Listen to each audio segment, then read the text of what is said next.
What's up, guys? Welcome back to El Merengue Culé. It's time for El Derby Madrileño, Real Madrid versus Atletico Madrid in Atletico Stadium, El Wanda Metropolitano. Now, if you guys have been keeping up with the team, you know there's a lot of drama coming into this game, including the Vinicius stuff. So without further ado, we have one cracking game up ahead, and let's get started.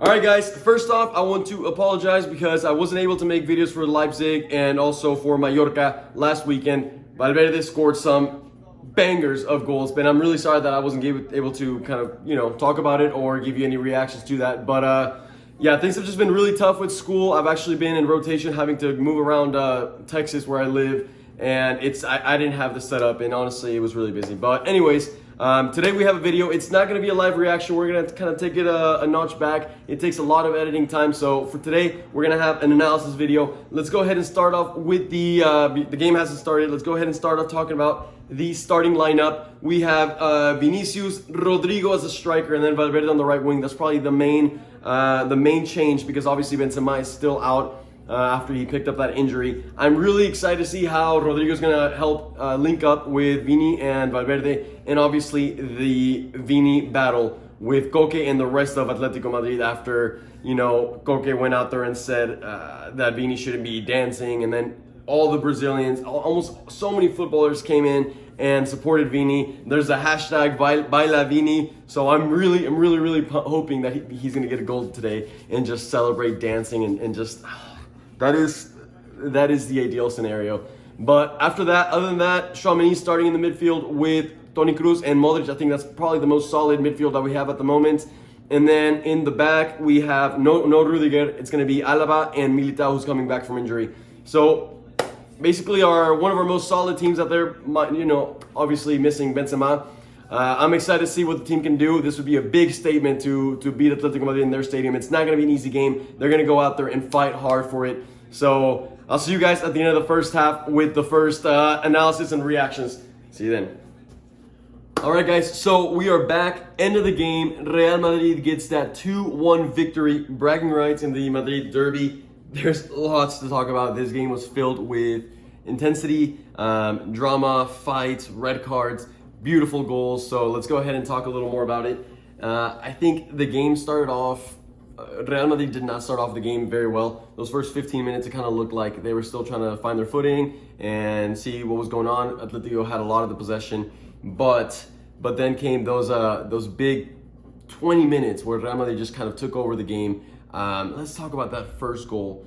Tchouaméni's pass. Okay, first of all, Fede Valverde had a phenomenal game, especially that first half. The way he gets the ball and then just penetrates through like lines, like midfield lines, defensive lines, via his explosion and his good dribbling, and then looks up, passes the ball. It helps the team out so much. He's constantly moving off the ball, and that allows for a lot more creative plays to happen. It was nice to see, once again, going back to the goal, that Tchouaméni pass. It was perfection. And honestly, Tchouaméni's been playing at such a good level lately that it's making Casemiro's absence not even be felt, which is amazing. He's fitting in perfectly to the team. Him, Modric, and Kroos are all playing really well together. They look like they've been playing for years already, and they haven't. And to think of how young he is, what is he, like 21, 20? He's super young, 22 maybe. It's amazing. And so that pass was beautiful, and the finish from Rodrygo was impeccable. Could not have asked for any more, and that's a tough finish too. He got it on the first touch, off a bounce. Not easy, and it was close to being blocked off from I think Felipe, who tried to kick it out. So that put the team in a really good position because it was probably when Atletico was playing, their best, dominating, and out of nowhere they were down 1-0, and it really changed the dynamic of the game. I think it really helped Real Madrid get a lot more confident, and from there it showed. And then we came. Minute 36, we had that beautiful give and go between Vini and Modric. Vini receives the ball, looks up, finds Modric, gives it to him, and then Modric off the first touch finds a triangle pass back to Vini, who is off to the races, had so much space to take, and he used all that speed that he has. He takes the shot, and when I saw him dribbling down the field right there, I was praying for his goal, and then I see the ball hit the post, and I was just like, damn it.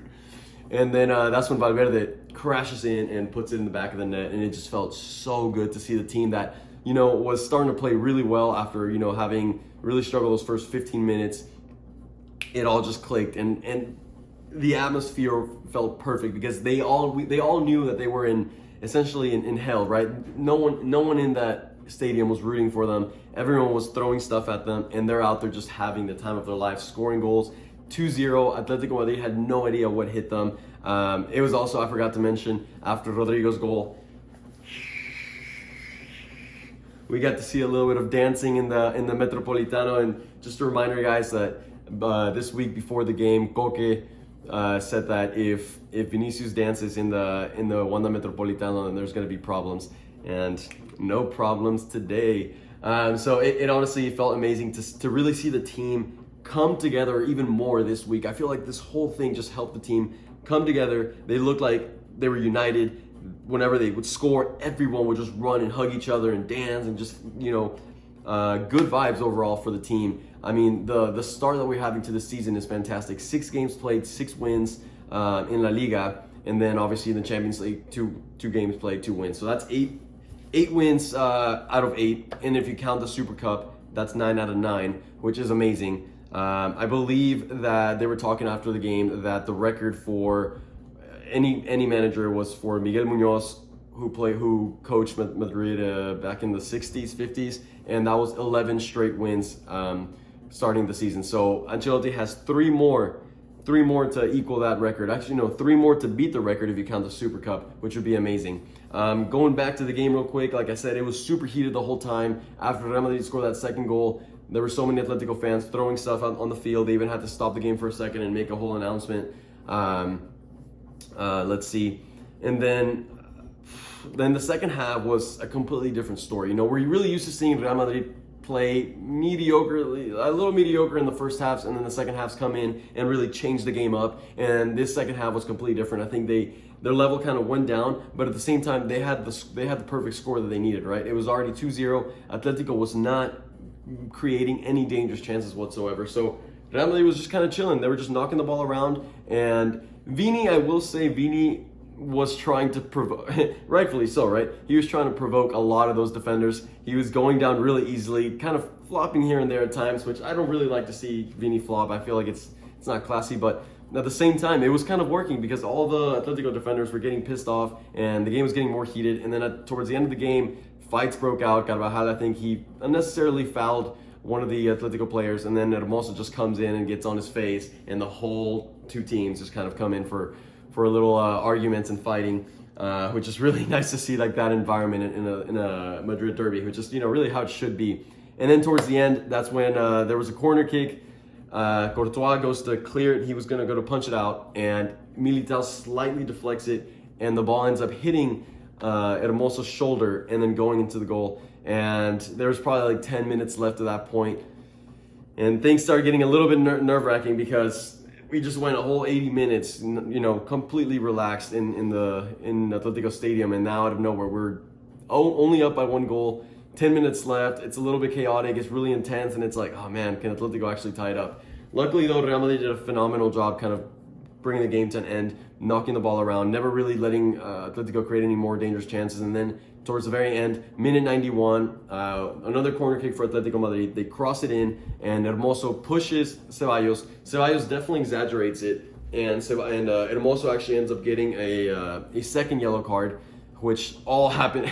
Hermoso was just filled with filled with highlights in a span of like 5 minutes, getting that first yellow card, then a goal, and then the second yellow card, gets the red card. And my honest opinion, and I know Oblak right now, he was doing a post-match interview, and he was saying how 1, Real Madrid did not deserve to win this game. 2, that was not a red card. Okay, well, did not deserve to win this game. I think he's a little bit crazy for that one because Atletico literally did not create a single thing. Real Madrid was all over them, and they had the game in their hand literally almost all game since they scored the first goal. So I don't know what he was talking about there. And then he said that the red card was not deserved, and that it completely changed the game because they were playing down a man. And it's like, dude, the red card happened minute 91. Y'all had to play 3 minutes down a man. How is that your excuse for losing this game? I think he was kind of tripping there. As for the red card, yeah, maybe it was a little bit harsh. The push wasn't too intense, and Ceballos did exaggerate it, but nonetheless, it was a push, and the ref was right there. And also, I want to bring back up that in the first half, I think it was Reinildo, criminal tackle on Rodrygo, cleats up, hits kind of like the back of his knee, kind of calf area, and could have easily been a red card. He got lucky that the ref, still early on in the game, and the ref really let him go easy with one yellow card only. So I knew that any hard challenge that Atletico did that was close to a red card would be given a red card, because they had already been warned by the ref, and honestly, like he let them off easy by not giving them a red card in that first half. So anyways, overall, all in all, it was a really good game from Real Madrid, especially that first half. Those 20 minutes were intense from them. A very intense game overall. I'm happy with the results, obviously. I do wish that we would have gotten the clean sheet. I think we have not gotten a single clean sheet this whole season in La Liga. Conceded a goal every single game, and I was really hoping to get a 2-0 win over Atletico. But end of the day, 2-1. We still get the 3 points, still top of La Liga. Life is good. Vini still played really well. Tchouaméni's playing well. Rodrygo's playing well. The whole team just seems to be playing really well. Valverde, 3 games, 3 goals. This season, he's just climbing, taking big steps, climbing the ladder. So I love to see that. Anyways, guys, I'm sorry that there was no live reaction. Like I said, I'm actually about to go travel again for this rotation that I've been in. So I would love to hear your comments down below. Make sure you hit the like button and subscribe. And as always, a la Madrid.